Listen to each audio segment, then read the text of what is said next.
Good afternoon, and thank you for joining Living with Icons. My name is Charles Igbelokoto, and I have with me today Professor Ndubuisi Ekekwe. And Professor Ndubuisi is an innovator, it's an entrepreneur, and it's a founder of Fasmicro Group and Tekedia Institute, and a TED Fellow, a writer with Harvard Business Review since 2009. And a young global leader with the World Economic Forum since 2013. In 2017, the US government acquired assignee rights to its patent on robotics. Professor Ndubuisi Ekekwe has a significant following and fan base on the LinkedIn platform. And it shares insights daily on Tekedia.com on the areas of technology, innovation in Africa, and more.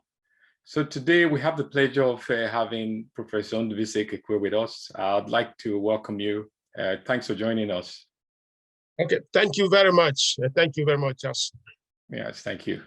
So today we will be just wanting to find out from you your entrepreneurship journey and also how you got into innovation, research, robotics, and entrepreneurship and all the likes. And we can see that you are a TED Fellow. We can see also you are a young global leader with the World Economic Forum. And there's so many feathers to your hat. We'd like to know how this journey started. And at the end, find out about Tekedia Institute and get people to get to know what you do and get them how they can get involved with that. So we'll start by asking, tell us a bit about yourself. I know I've done a formal introduction. Okay, so thank you very much, Charles, for this moment and the opportunity of having this conversation. I mean, I grew up in Nigeria in a village in Abia State, and just a very, very typical thing a young boy we do all the time.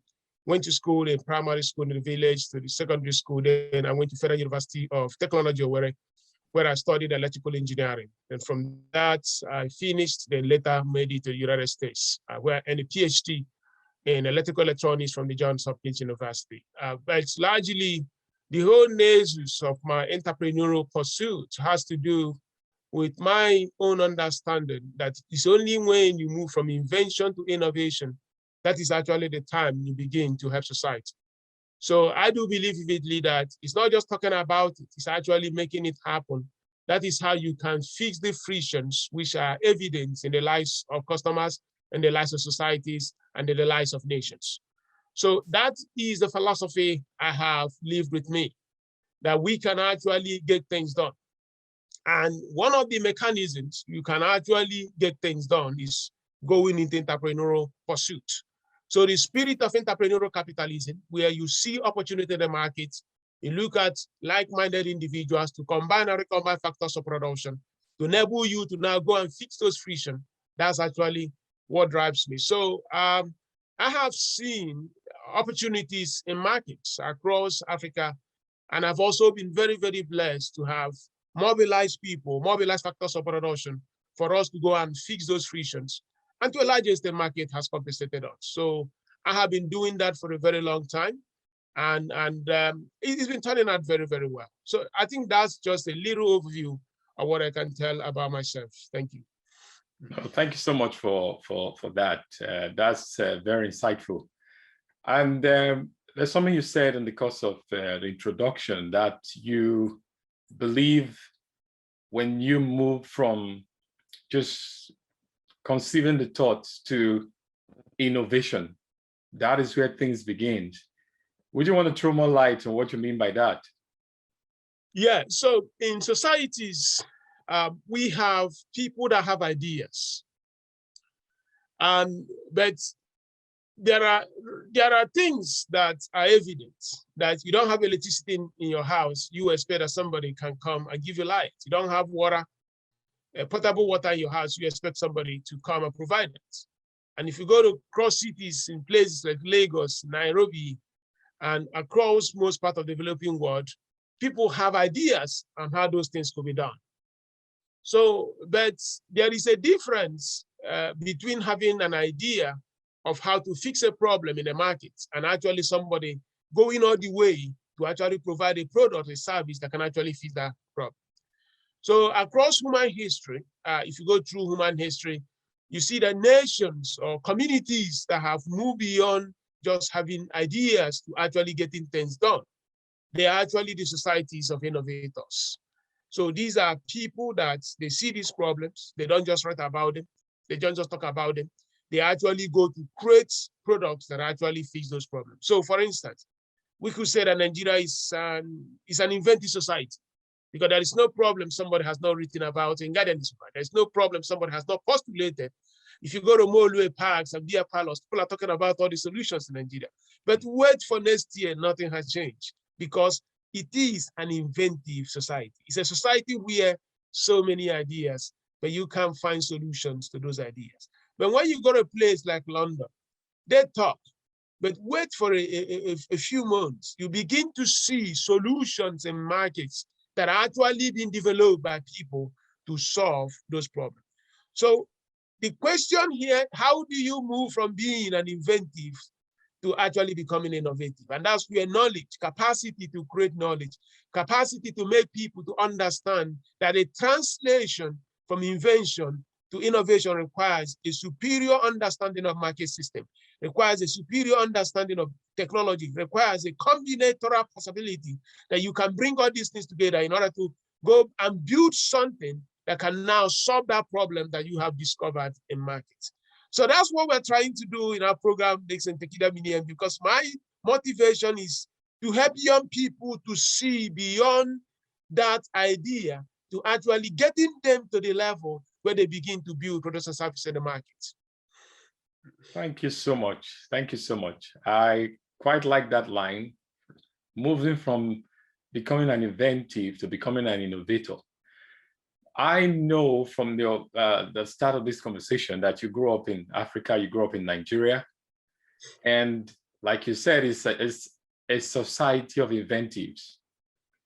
How were you able to transform from being someone who was brought up in that society of inventives to an innovator? Where did that journey, where did you conceive that idea or the journey, where did it start? Yeah, so I would say largely, I was very fortunate that when I came to the United States, the National Science Foundation, United States National Science Foundation, which is basically an agency of government that is responsible for the evolution and development of innovation and technology in the United States. And so I was one of the students they appointed in a committee. So I served there for 4 years. I think that was really PhD without a certificate. And having an opportunity to serve with big technology and science legends. These are people that are highly respected, Nobel laureates.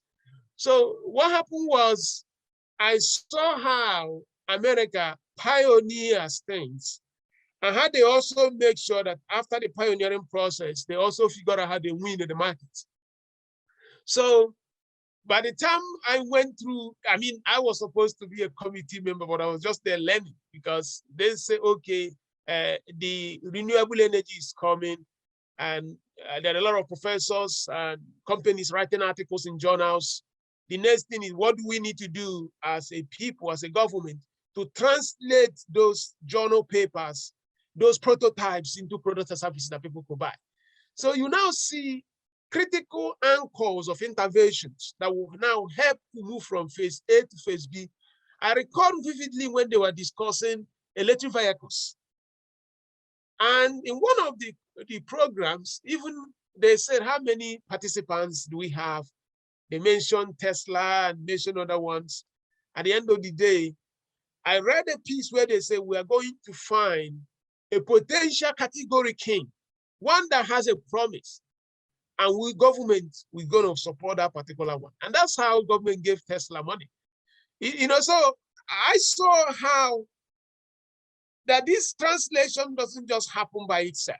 It could come from government, it could come from civil society, it could also come from a natural evolution from customers. Just look at the instance from Amazon. When Amazon was started as an e-commerce, Amazon would not have succeeded if not for one single policy the US government put forward, which was, if you buy things online, company that is selling to you will not collect sales tax. Sales tax is like a little tax that you pay whenever you buy something in America. But if you go to a mall, a physical store or supermarket in quote, and buy the same thing, you have to pay that sales tax. You know what happened? Magically, the cost of buying things online became cheaper by about 8 to 10%, which is typically what that sales tax is. You are supposed to self-report the tax when you are filing tax, but you know what? No one does that. And because no one is going to say, government, I bought a dishwasher, $200 last 6 months. I didn't pay tax to Amazon. This is the tax I was supposed to pay Amazon. No one does that. Do you know it was intentionally done for government to change the mindset of people that buying things online is and will be the future. So that's how that translation. Otherwise, e-commerce would have been a postulation of idea, but they now had a policy that made it possible that people saw I can save 8% if I buy it online, but if I go to the mall, I won't save it. So why not just buy it online? I mean, they have recalibrated that policy now, but that was the reason why e-commerce grew when it grew. So that's the experience that I have gone through in America, and that's also some of the things that even when I talk, even when I go to programs, even when I do my own thing, it's always that question, how do you make that idea to become a product or a service? Thank you so much. I think that's very, very insightful. The way you describe the transition and some of the things you gain being in the room where these key policies have been made, it's very, very insightful. Now, from what I can see, you have Tekedia Institute. And from what I've read, I saw a post by someone on LinkedIn saying through Tekedia Institute and your speaking engagement, you've empowered over 5 million people in Africa. And I thought that was it, yes. But that was somebody's. I've not read that one. No. Yeah, that was what someone wrote, not you. So now that is somebody's write-up. That is their perception. That's what they've seen.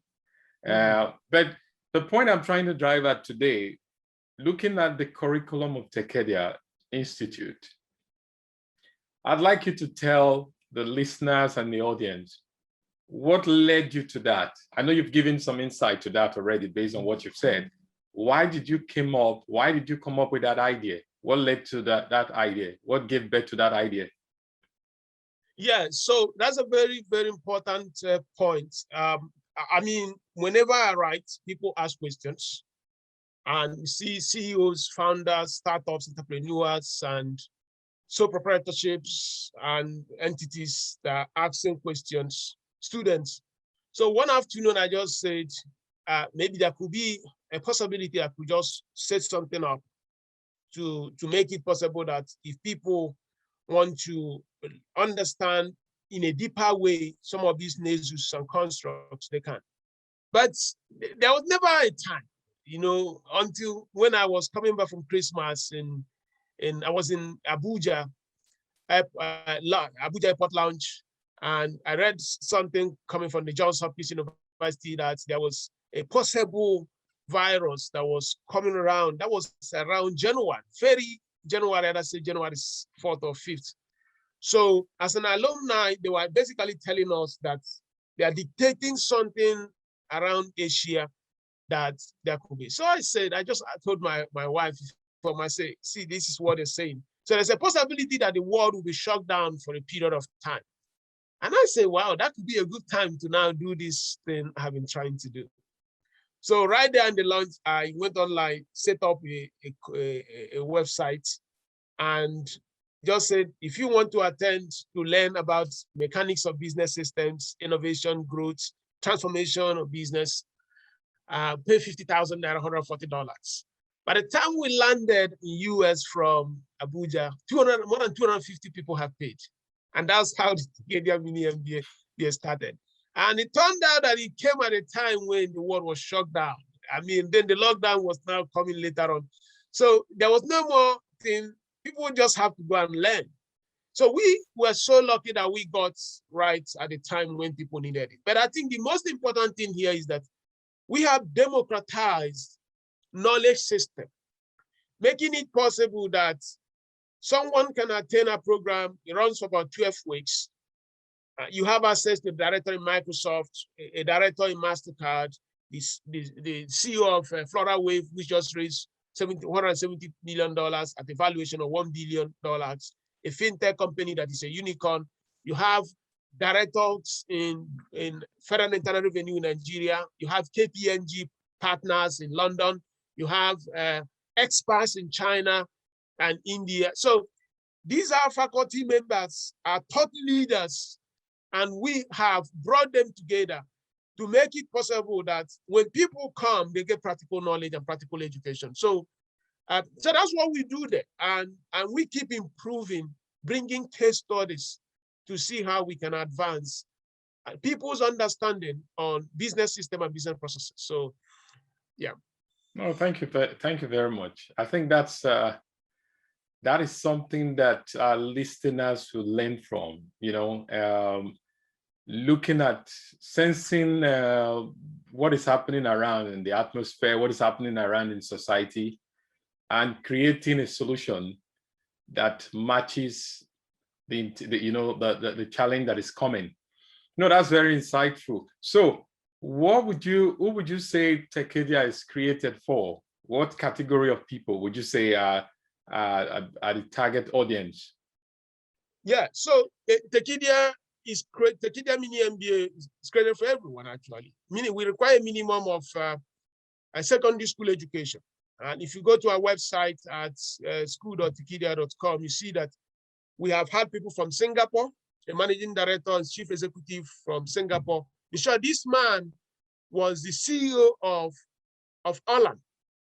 Olam today, I think, is one of the largest agro-processing companies in the world. That was the company that bought Dangote flour for nearly $370 million. So this is a multi-billion business. So in their office in Singapore, their CEO took our course. We have many bank managers who see Zenith Bank, Access Bank. These are people that are giving free testimonials on LinkedIn, the end part of our program. Then in UX, we have many people from US, Canada, India, China. So we have 36 countries represented. They include students, they include founders, they include CEOs, they include middle managers, and people at the early phase of their careers. So it's industry agnostic, whether you are in technology, whether you're in real estate, whether you are in any sector, in any business. Tekedia is designed for you. So what we do there is translate the typical management program into a practical component that once somebody goes through it, that individual comes with a lot of knowledge and a lot of awareness. And because that's what we teach. You become successful in business with observation. You need to observe things that are happening around you. And then to make that observation, you need to be aware. So Tekedia is designed in a way that we are not coming to learn theories. You actually coming to get skill sets that you can take to the market and win. Let me just give an example of what's happening this week. The faculty that developed our consumer marketing course, he is the group managing director, sorry, the group marketing director of Jotna, which owns Class Kasari in Lagos. He had about 10 different advertising movies of case studies from Guinness to Coca-Cola to local brands. And he was analyzing how those advertising components are shaping the natures of customers. So the students are saying, what a school. I share some of them on LinkedIn, and it's like, if you see the efforts this gentleman took to actually develop that course, and how when you go through it, you understand how you can position your products for the market, and how and what you have to look for as you build that customer segment, you see that what we deliver is world class. And as we finish that consumer part, The enterprise marketing part was developed by Onyinye. She's the general manager of MTN Enterprise Marketing. I tell her, you are the first person that generated a revenue of more than 1 trillion naira in Nigeria. She's the general manager of enterprise marketing at MTN, and MTN was the first company that hit more than 1 trillion. I'm just telling you the quality of individuals that teach in Tekedia mini MBA. We don't use professors. If you don't run a business, you don't qualify to teach. So if you're Imperial College or Oxford, hello, we don't want you unless we are running a business, because we are actually looking for people that come there and impart practical market principles, not theoretical constructs, in the lives of our members.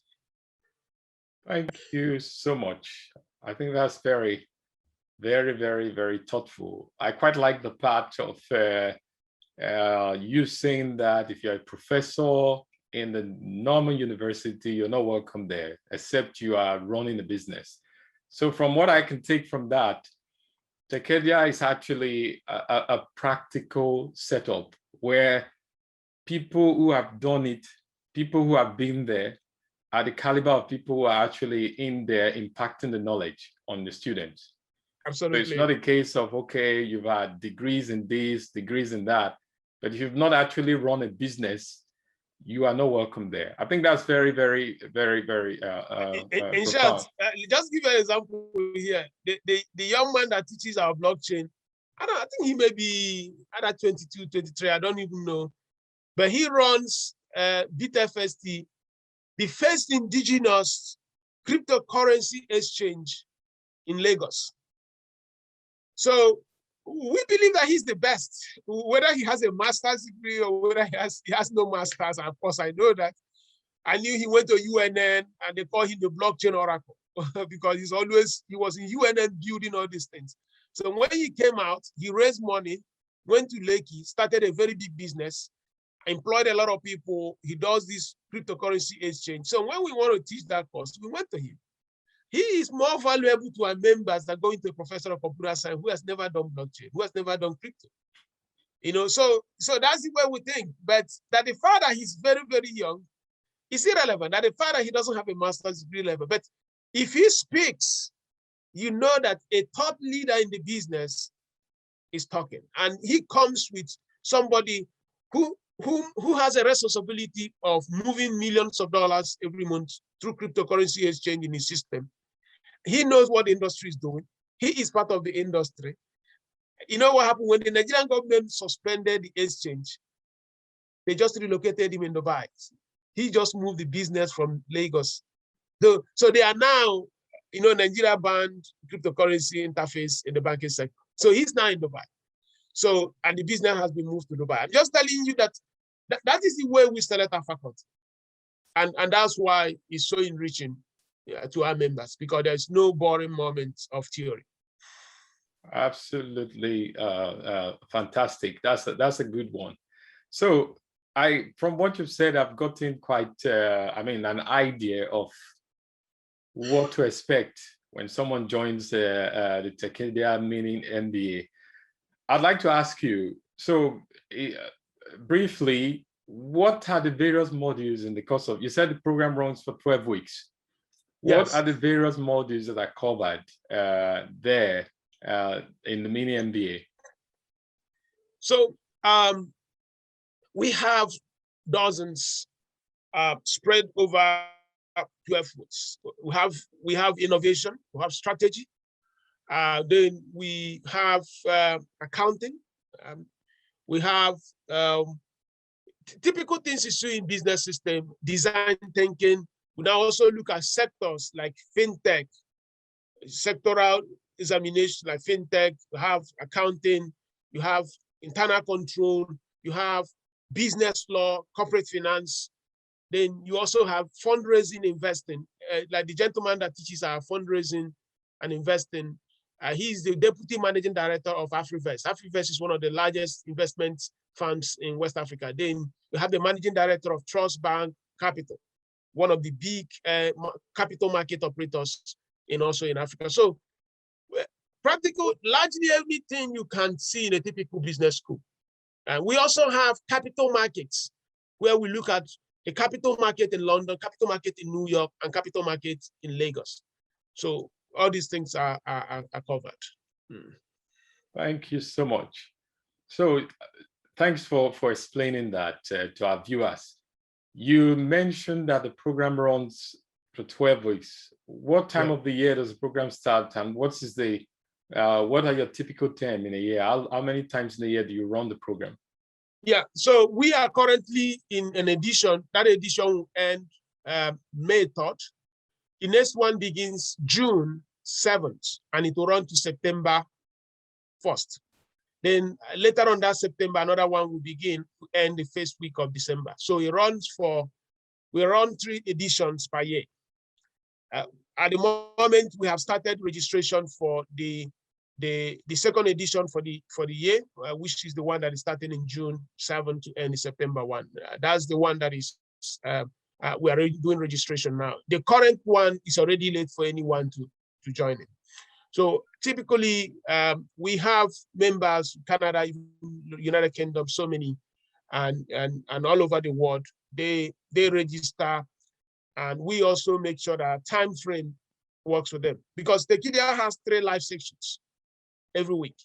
So we have a live section on Tuesdays, Thursdays, and Saturdays. These live sections are not compulsory, they are optional. But we bring our faculty and guests regularly to make it possible for them to have access. For the students, we use the word learners, actually, we don't use the word student. For the learners to have opportunity to interact with them. So like a few more weeks ago, we brought in the director of MasterCard, because there were so many young people that were building on fintech protocols, so they needed to have somebody that can answer questions on that. We have a faculty in that space, so he came and spent 90 minutes with them. So that's the way the process. But everything is recorded and archived. It should not affect your job. If you work from 9 to 4 or 9 to 5 or whatever time, that you are fine. Everything is recorded and everything is archived. You just go to our website anytime you have time, in the night, in the day, in the weekend time, and you have the content available. That's fantastic. That's a good one. That's the point I was trying to come to, because a typical MBA program in the university runs either during work hours or weekends, but there's always, that possibility of it encroaching on the part of professionals. But having this sort of arrangement with your program where people can have access to the materials to do studies at their own time, I think it's a very, very important aspect of it. The other thing I wanted to ask you is, you mentioned the pricing of the program,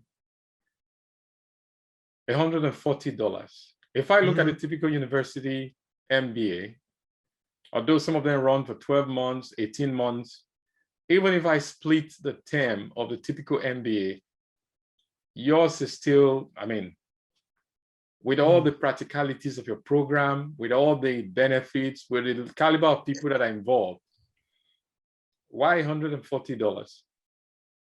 Okay, I think the reality there has to do with what they call unit economics. Unit economics is the nasus where if you have maybe 20 people in a class, the cost efficiency may not be very, very good when you have thousands of people. In Tekedia, we have thousands. So because we have very good volume, then we can actually reduce that cost because we have many people. Also, our programs are delivered online, which the marginal cost is nearly close to zero. There is no real estate tax, there is no building. We don't have to get worried about providing water for the students or getting people to clean the classroom. So there are so many advantages of delivering programs online. So I think at the end of the day, our unit economics, our marginal cost efficiency will do better than a typical school. But our program is not an academic program, is not affected because digital tools have made these things better. Yeah. So we have some universities in Nigeria, many of them, they have written us to partner, but they keep telling us they are recommending that we should increase our price. So we actually told them, no, we are not interested in increasing our price. The reason why you're looking at the cost at $140 is because you are used to maybe having 23 students in a class or 40 students in a class. But when you look at, we have thousands, and we are like this current edition, we have people from 36 countries. So we have like there's one that just came from South State, Nigeria, bringing 500 students. By the time you have 500 students, you now see that you are better off than someone who is charging, let's say, maybe $300, and the person has 40 students. So the cost efficiency is because of our business model. No, that's wonderful. That's good to know. I think it's a very good model, and it also gives me an insight to the quality of the program, because businesses need to start thinking in this direction, thinking in terms of economic of scale, not thinking, okay, we've got, there are institutions that feel, okay, we want a small class of 25 people. Good, it's a good idea, but then the population of the world is increasing by the day. A few years ago, we're talking about 6 billion. At the moment, we're looking at 7 billion. And all of these people need to be educated. All of these people need to be given education that is fit for purpose. Now, that landscape is changing. And we know across the world, people, income and living standard differs. If you have a program that is not tailored to provide solution, or that is tailored to cater for the few who are well-to-do, there's bound to be some challenges out there. So I want to commend your institution for that, because the pricing means that $140 means that those who don't have the capacity, who don't have the well-to-do upbringing, can also be successful in your space. And I think I would like to commend that, because education, I'd like to commend that, because education shouldn't be a thing that deprives. You will agree with me that some of the most successful minds today are not from wealthy homes. Some of the most successful business came from people that have no background that you can behold, but they were given the opportunity to study where the high and mighty studied, and they were able to distinguish themselves. So that's commendable. Yeah, and let me just also point there, maybe when somebody makes maybe an argument with a small class, in Tekedia, we have what we call the Grand Playbook of Business. It's actually on our second week, the Grand Playbook of Business. So we look at all the possible business models in the world, and we now analyze those business models by sector, by geography, as well as cost efficiency of delivering them. So you can see that there is one business model that the top, up to 80% to 90% of the top technology companies in the world run today. It's called aggregation constructs. If you go to Amazon, you see aggregation. If you go to Facebook, you see aggregation. Go to Google, you see aggregation. Go to Apple, you see aggregation. Go to Microsoft. They have, if you go to Alibaba, you go to Tencent, all these companies have aggregation. And that is one feature, that is a strand in their DNA why they are great. Now, we also notice one we call the inversibility construct. We have a lot of things we write there that you may not see them any other place. Like I shared one in Harvard last month, the one ORC strategy, the double play strategy. When you read about the one ORC strategy, you type it. We developed it. It's a course document. It's actually a material in Tekedia Institute. Then we took it to Harvard. Now VCs are calling me, asking me, I want to understand the one ORC strategy. I want to understand the double play strategy. So investment managers are making decisions using postulations and constructs developed from the Tekedia Institute. And if you go to Harvard, you read about it. So there's one we call inversibility constructs. The inversibility construct, I always coin those things because I just like construct at the end of something. What does it mean? If you have a class size of 50 in a physical classroom, you may say there are so many students. But in a digital classroom, the more students, the better. Because you are inverting those things that used to annoy you in the physical space, they become strength in digital space. So if you have a bank app, if you have a bank, you go to a bank hall. There are so many people in the bank physical hall, you don't feel good. But if you want to get a bank app, mobile app, if you go into an app that has maybe 5 people, say this, I don't trust this app. You now want more people. Those things that used to annoy you in physical space, digital will reverse them as strengths. So large class sizes in the physical strength, in the physical annoys people, but in the digital space, actually a strength. Why? Most of our members now, there's a lady that she's in Gambia. She needed something in Lagos. And she just came and said, please, there's something I'm running. I want to see if there is a market for it in Lagos. Somebody said, come, let's talk. And there is a lady in Dr. Kuri. She's in London. She's a medical doctor. But at the end of one of her editions, 5 of them established a business in northern Nigeria. They actually went to Corporate Affairs Commission and registered. 5 of them met in Tekedia, and they are running that business today. So what I'm saying that those things that used to annoy people, small class sizes, what we want in the digital space, those things have been eaten by technology. And that is the point we are making. Just like you said, it's not about that the population of the world is increasing. It's about that it's actually more efficient to deliver these services online because it unlocks more leverageable factors which the physical space will not have unlocked. If you are studying in Owerri, the propensity is that most of your classmates will be from your region. Or at most, maybe you get 3-4 students from northern Nigeria, maybe 5-6% of them from southwestern Nigeria, but most others are going to come from south Nigeria and southeast. But if you come to the Tekedia, you're going to have people from more than 30 countries.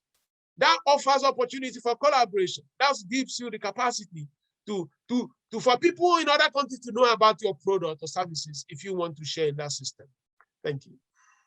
Thank you so much. I'm taking a lot and learning a lot from this conversation. The reverser principle you explained, I think that's very insightful. The things that used to annoy people in the physical, technology has reversed it completely. The example of going to a mobile app store, seeing 500 downloads, you think, oh, how come if it's so good, we don't have so many downloads here? But when you go to a physical banking hall, you see so many people, you feel, wow, how do I survive here? I think that's very, very insightful. I'm already getting a taste of the Tekedia mini MBA program. I can see I'm already getting an idea of what to meet when I join that program. It's very, very insightful. I want to ask you this question now. If you look at the space in Africa, the economic space, the technology space, we can see for sure that something is happening. I've seen businesses collaborating with other businesses in the Western world. I saw Stripe the other day bought a company, Paystack, in Africa, in Nigeria. I saw the other company, Coda, and I saw Flutterwave. So many things are happening, especially in the fintech space. Looking at Tekedia Institute, what role are you playing in that space? Because I can see a lot of these young entrepreneurs who are disrupting that fintech space, especially in the developing world, are associated with the program in one capacity or the other. What have you to say about that? What's your role in that space? Yeah, so interestingly, like Flutterwave, the CEO is one of our faculty members. He teaches our course on fintech. And so it's like having an opportunity of learning from the best. And what we do with Tekedia, it's to make knowledge, high quality knowledge and understanding of maker systems readily available to people that could not have maybe possibly afforded having such. Simplifix was incubated in Tekedia, and within 2 weeks, he raised 25 million naira. There's so many entities that actually come into our program. By the time they finish, they raise capital. And that's the reason why I'm launching what they call the Tekedia capital. Because most VCs, most private equity firms, and even people are asking, is there another level that some of these young people that are coming here, we see what they are doing, if there is any way we can support them? So because we have what we call 3 labs in Tekedia. These labs are comprehensive homework. If you can do those labs, by the time you finish doing those labs, you've understood so many things about business. In short, when companies send students to us, they say, please make sure they do the lab, and they will review them. Those labs, some have taken those labs to go and raise money. Because the lab is like identifying a core market friction. We use the word friction a lot. You see in your community. And then develop a roadmap how to fix that friction. And we do it within an academic rigor. It's not just copy and there needs to be a validation. We question the hypothesis of your business making, decision making. So by the time they do that, we have what we call the investment brief. Investment brief could be you are working in a company, you want to start a new subsidiary, you want to start a new product. Because Tekedia is not designed for maybe entrepreneurs or people that are running. You could be working in IBM and you are thinking, I'm here in Kigali, I'm here in Nairobi. There is an opportunity of starting something new. Our program will help you develop that concept you have for that product. And then you can now, at the end of the day, we encourage you to send it to your supervisor. We have seen guys in Badon, they were promoted to GM. We have a lot of young. In short, the current innovation czar for Anambra State government was actually picked up from our program after he used Anambra State government to develop innovation transformation for the state. And they saw it. They liked how practical he compiled his vision. The governor hired him. He's a special advisor to the governor. And I don't know whether the guy actually had a job before he came. But if you see what he did, how he was able to translate, and he's doing very well. In short, you know, when I know they are doing well is when I can't even reach them. so they become so busy that they can say, I'll come back. That's actually what you want, because if they are not busy, they will always be available. Yeah. So he's doing a lot of work, helping them on how they can look at healthcare delivery, helping. Because, and of course, I'm not the only one, I'm not taking all credits. One of our faculty members was the former head of innovation in SAP. SAP is the German software giant. So he guided this particular learner to develop that construct. And then the guy also brought his own local ingenuity. So at the end of the day, the result. So that's really what we do there. That's the impact we're making in the community. It's not just fintech, it's not just logistics, I would say across all nations. So, and what we are hoping here is to also set up a Tekedia capital, which is coming out later, early in the next quarter, to make it possible that if you have $5,000, you have $10,000, you're looking for an opportunity to invest in startups in Africa, and we make it available that you can invest your 10,000 and we now put it in all these startups. Myself, I invested up to 33 or 30, I think it should be 34 now or so.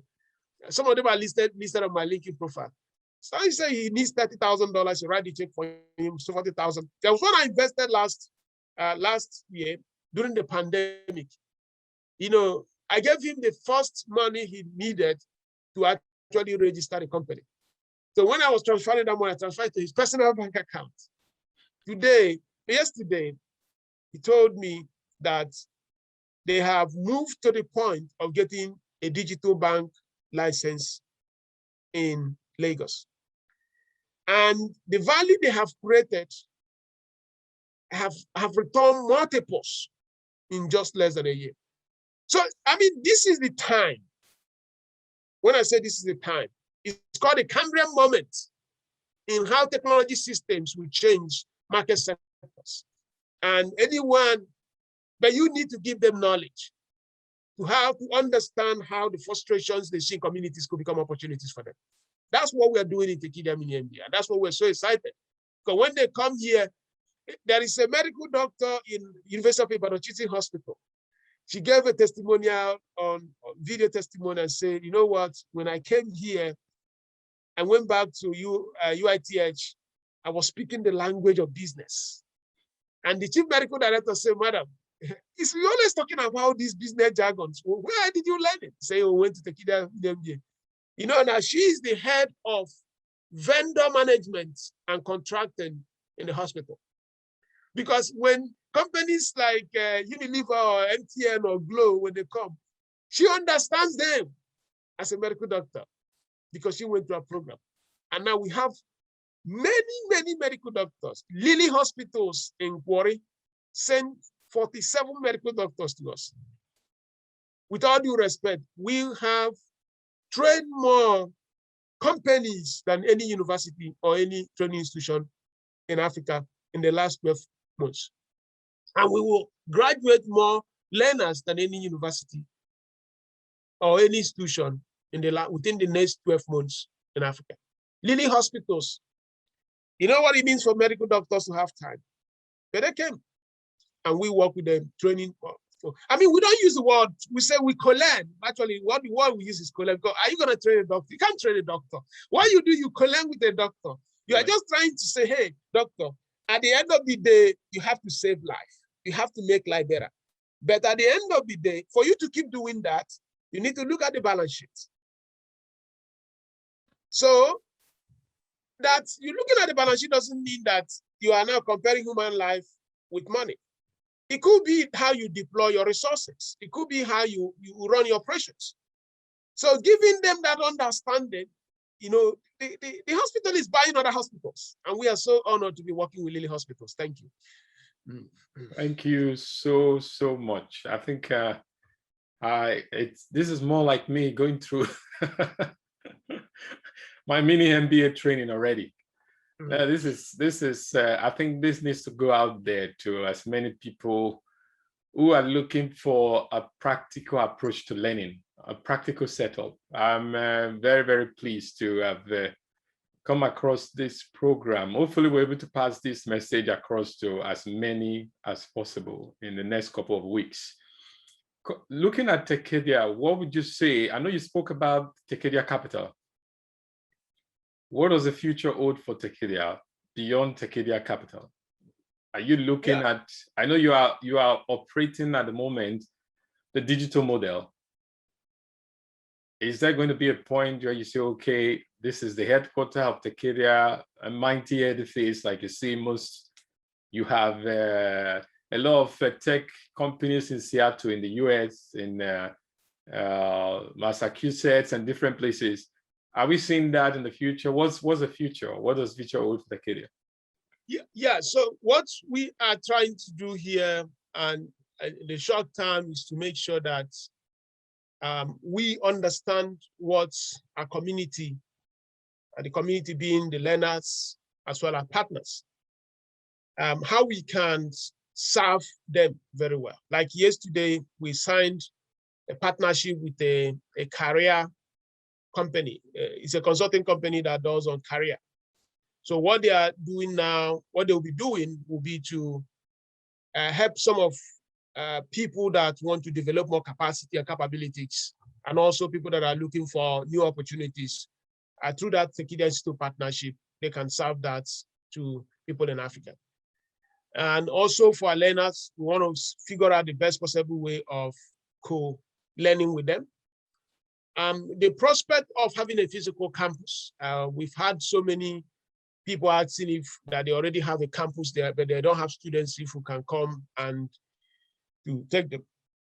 But we are looking at what we teach is also what we are trying to live on. If we think that digital systems are reducing the friction which people used to have when they are learning online, having a physical building or a physical campus may not be very well optimized because of the cost of sending a person, buying a ticket, going to stay in a hotel just for the individuals to interact. We already have an office. Tekedia is registered in Nigeria, and we operate from Owerri because we have our team in Owerri. We also have our team in the United States, in Boston. So we already have an office, but the delivering of our program, we think to a large extent, will still remain online. But however, we will in future begin to run partnerships with schools where we can actually go in person, because their students are largely in person, and then help them on some niche areas. One area we are looking at is design thinking. I think design thinking is how do you get people to design solutions for problems. That's the most powerful part of our program. We don't want you to come with your knowledge and you go back with that knowledge. We want that knowledge to turn into something useful for your community. So if doing that translation in physical space could help, that could be very, very amazing. And we agree there are benefits of having a physical interaction, and there are limitations on digital systems because you cannot sense the pulse of the people that you are speaking with.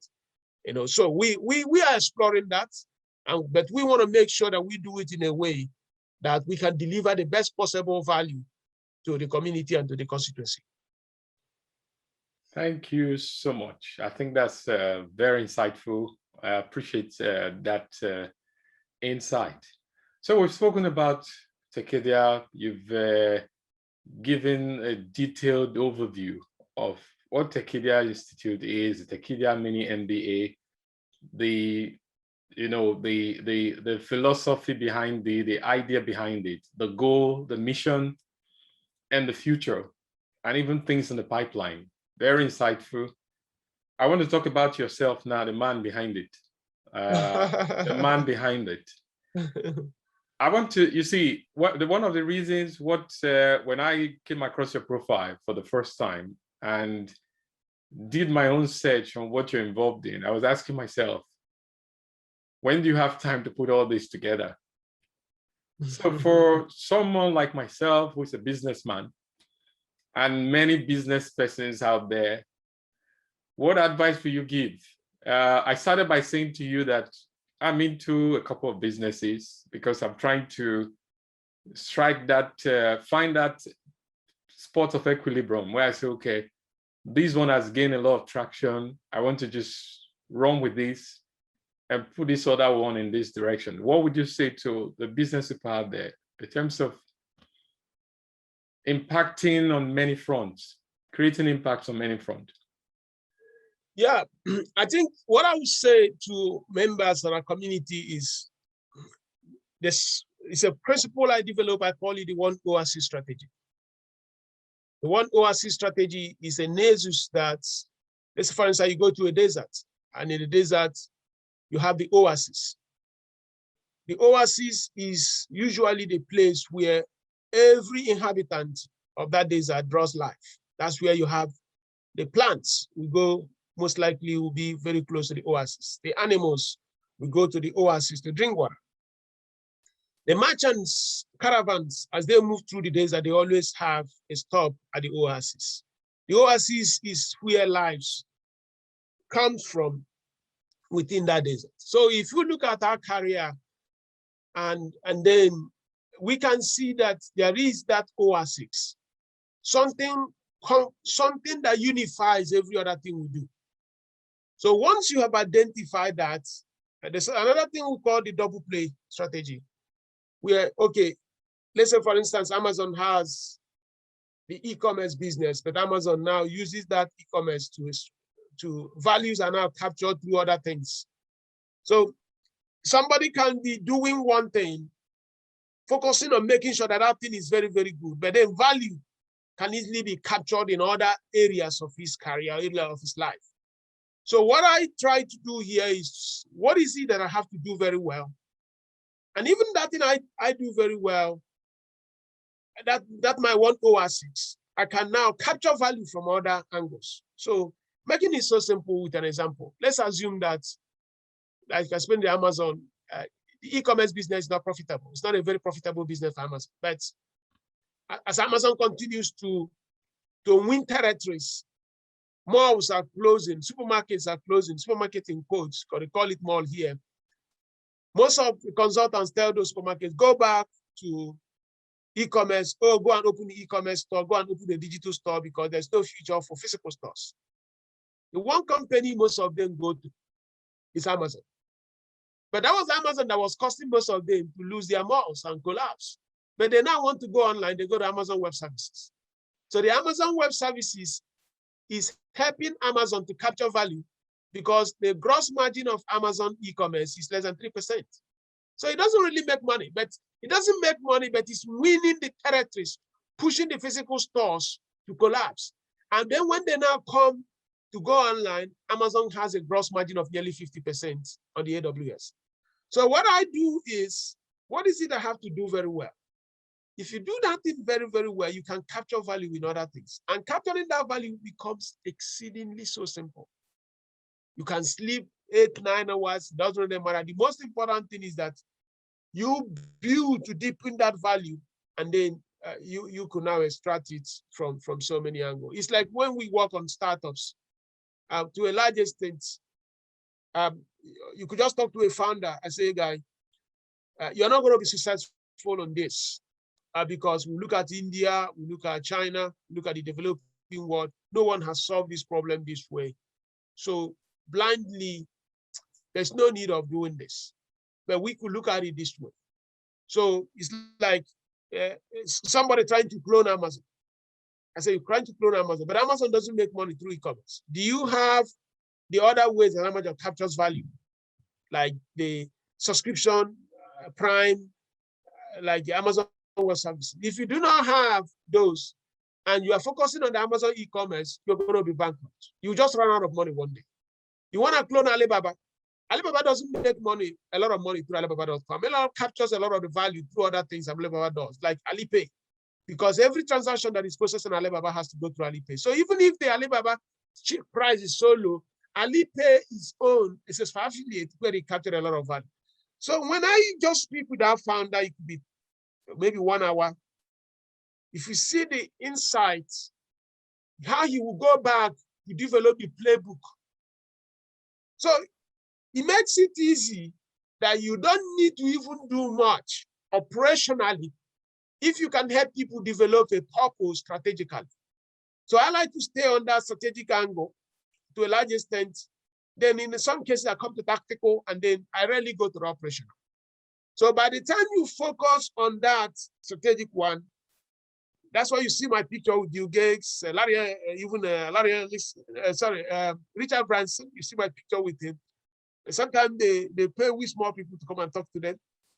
And you get into a room, you speak for 1 hour, 2 hours, they ask questions. And what they are looking for there is strategic view. What is that future going to be? And what do you think is going to be the best path to that? And if they know you as someone who can do that very well, things become easier. Hiring and plotting and plugging people is there. So that's one thing I do that makes it easy, that I can be involved in many things. But if you look at it critically, I'm just focusing on a niche area of the big picture. And that's really what makes that difference. Super. Thank you so much for that. Just before we round up, we've been speaking for quite a while now. I really appreciate your time joining us today. Like I said to the viewers at the start, we call this conversation, this section, Living with Icons. So we believe that people would benefit from things, and we hope that in the future we'll be able to get you back on to speak on other areas, because it's really been very, very insightful, very impactful. And it's a wonderful time for me as the person having this conversation with you. I think I've learned a lot within this short time, and I wouldn't hesitate or waste time to come and arrange some time to speak to you on strategy on my own businesses, because there are areas I think you can actually bring in your expertise, because we run a lot of businesses, but we discover that sometimes we're not maximizing the opportunities that lies in our space. with strategic thinkers like yourself, it would be nice to have you in the room for an hour or less, so to really point us in this direction. Just before we round up, is there any closing remark you'd like to give to the viewers out there on Tekedia?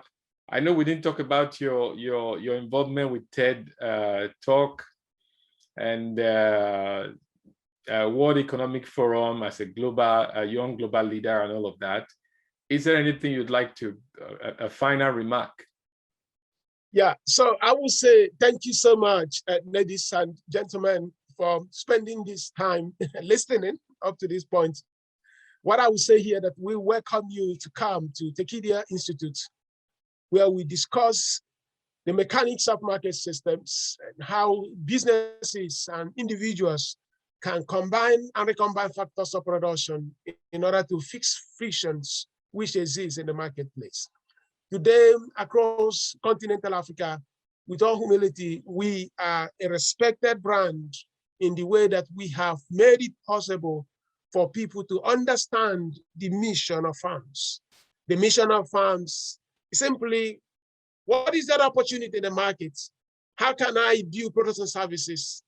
And how can I deliver those products and services to fix those frictions which customers face? And today, we are doing that exceedingly very well to help people understand that redesign. And if we do that, you see that for communities, the living standards of people will rise, because there has been nothing more impactful in the human history than entrepreneurial capitalism.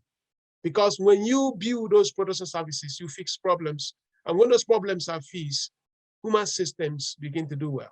So we welcome you to Tekedia Institute, and let's come and co-learn and co-share and advance the wealth and the prosperity of communities. Thank you so much for listening. Thank you. Thank you so much, Professor Ndubuisi Ekekwe. It's been wonderful having you on this program, and hopefully we'll be in touch again. And to all our viewers, thank you for spending this time and listening to us. We would keep you informed, and if you need additional information about the Tekedia Mini MBA, we would provide additional information, and do feel free to get in touch with us. And thank you once again, Professor, for your time, and we appreciate it. And hopefully we can get to speak again on diverse issues. Thank you, and enjoy the rest of your day. Thank you so much, and have a wonderful day, Charles. Bye-bye. You too. Bye.